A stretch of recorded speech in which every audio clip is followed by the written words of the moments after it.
കണ്ണൂർ ഇരിട്ടിയിൽ കാറുകൾ കൂട്ടിയിടിച്ച് മാപ്പിളപ്പാട്ട് കലാകാരന് ദാരുണാന്ത്യം. ഉളിയിൽ സ്വദേശി ഫൈജാസ് ആണ് മരിച്ചത്. വിവരങ്ങളുമായി അരുൺ പാറക്കൽ ചേരുന്നുണ്ട്. അരുൺ, വിശദാംശങ്ങൾ എന്താണ്? അരുൺ,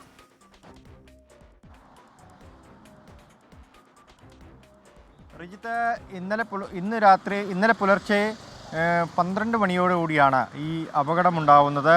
ഇരിട്ടി പുന്നാടാണ് കാറുകൾ കൂട്ടിയിടിച്ചത്. MG കോളേജിന് മുൻവശത്തായിരുന്നു ഈ അപകടം. രാത്രിയിൽ ഇവർ ഭക്ഷണം കഴിക്കുന്നതിന് വേണ്ടി പോവുകയായിരുന്നു. ചക്കരക്കൽ ഭാഗത്തേക്ക് പോയ വാഹനമാണ് ഫൈജാസിൻ്റേത്.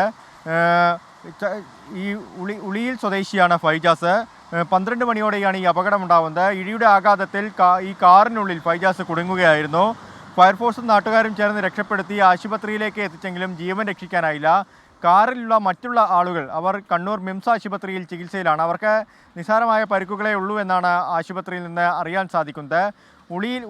ഉളിയിൽ സ്വദേശിയാണ് ഫൈജാസ്. ഈ ഫൈജാസ് ഉളിയിൽ ഭാഗത്തേക്ക് പോവുകയായിരുന്നു. ചക്കരക്കൽ ഭാഗത്ത് നിന്ന് ഇരിട്ടി ഭാഗത്തേക്ക് പോയ മറ്റൊരു കാറാണ് ഫൈജാസിൻ്റെ വാഹനത്തിൽ കൂട്ടിയിടിച്ചത്. റിജിത്ത്, അരുൺ പാറക്കൽ വിവരങ്ങൾ നൽകുകയായിരുന്നു. ഇരിട്ടിയിലാണ് വാഹനാപകടം ഉണ്ടായത്. അതിൽ ഒരാൾക്ക് ജീവൻ നഷ്ടമായിരിക്കുന്നു. മാപ്പിളപ്പാട്ട് കലാകാരനാണ് ദാരുണാന്ത്യം ഉണ്ടായിരിക്കുന്നത്.